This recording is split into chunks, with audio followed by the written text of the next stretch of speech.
Pour tous les amateurs de mystère et science-fiction, voici un autre épisode de X-Files du peuple. Vous désirez que je vous ramène quelque chose du restaurant, Mulder? Non, merci. Mais qu'est-ce qui ne va pas? Je suis sûr que le directeur du FBI lui-même nous cache qu'ils ont trouvé le cadavre d'un extraterrestre. Non, mais qu'est-ce que vous voulez qu'on y fasse? Je l'appelle tout de suite. Non, mais vous êtes dingue ou quoi? Vous croyez qu'il va vous révéler quelque chose? Vous lui parlez d'extraterrestre et il change de sujet en parlant de sa grand-mère. Ça coûte rien d'essayer? Bonjour, vous êtes bien chez le directeur du FBI. Laissez-moi votre message, je vous rappelle aussitôt que possible. Et pour ceux qui veulent me parler d'extraterrestres... Il est pas là. Ma grand-mère se remet tranquillement d'une opération au sphincter et... Mulder, vous avez des photos des traces d'atterrissage d'OVNI dans l'Oregon? Non, Gros Breaker rentre de vacances aujourd'hui et il a les photos.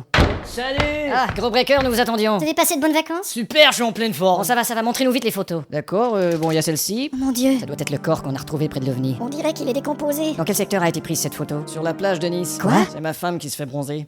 Ben quoi? Gros Breaker, je ne voulais pas voir vos photos de vacances, je voulais voir les photos d'atterrissage. Ah, bah, fallait le dire, attendez. Bon, il y en a qu'une seule, là, voilà. Regardez-moi ça. Cet engin a laissé une trace parfaitement circulaire. Il est surprenant qu'un engin puisse laisser une trace aussi circulaire. Essayez d'avoir des renseignements sur cette trace si circulaire. Je passe tout de suite un coup de fil. Je vais me rendre en Oregon. Vous êtes sûr? Oui, allô, la quincaillerie? Absolument. Vous avez des scies circulaires? Qu'est-ce que vous en pensez, Crappet? Y a pas d'erreur. Quoi donc? Seul un engin d'un autre monde peut laisser une telle trace. Bon sang, Crappet, est-ce que vous avez le ton pour dire les choses graves? J'en ai la chair de poule. Merci. Vous nous accompagnez? Non, je dois rentrer. J'ai promis aux gosses que je les emmènerai au McDo. Bon, ça va, c'est pas parce qu'on vous fait un compliment que vous êtes obligé d'en remettre.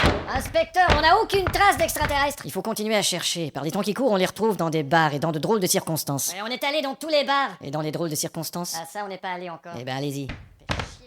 Qu'on nous réserve le premier vol pour l'Oregon. Vous voyez quelque chose, Glotter? Inspecteur, je veux pas vous décevoir, mais y a pas plus d'extraterrestres ici que d'accordéonistes qui chantent du Pink Floyd. Je vois. Donc toutes les chances sont possibles. Oh, mais y a toujours le dernier mot, cette espèce de con. Et où est Stenner? Il fait des recherches de l'autre côté du lac. Je vais essayer de le contacter, il faudrait que je lui parle. Je crois pas que votre portable, il va se rendre jusqu'à l'autre côté du lac. Je vais tout de même essayer, peut-être qu'il se rendra. Bon, c'est ça, vous avez qu'à essayer, peut-être qu'il se rendra. Attention. Il s'est pas rendu. Et vous avez perdu votre portable. Je commence à croire que tout ça c'est un coup du Pentagone. Ouais, ben c'est un petit peu ce qu'on vous dit depuis le début. Vous me prêtez votre portable, je vais les appeler. Non, je rêve, mais qu'est-ce que vous croyez qu'ils vont vous dire? Bonjour, vous êtes au Pentagone. Pour les renseignements au sujet des dossiers ultra secrets, vous n'avez qu'à faire le 2. Pour la vérité sur l'affaire du vol 800 de la TWA, vous n'avez qu'à faire le 4. Et pour devenir général de l'armée américaine, vous n'avez qu'à faire le con.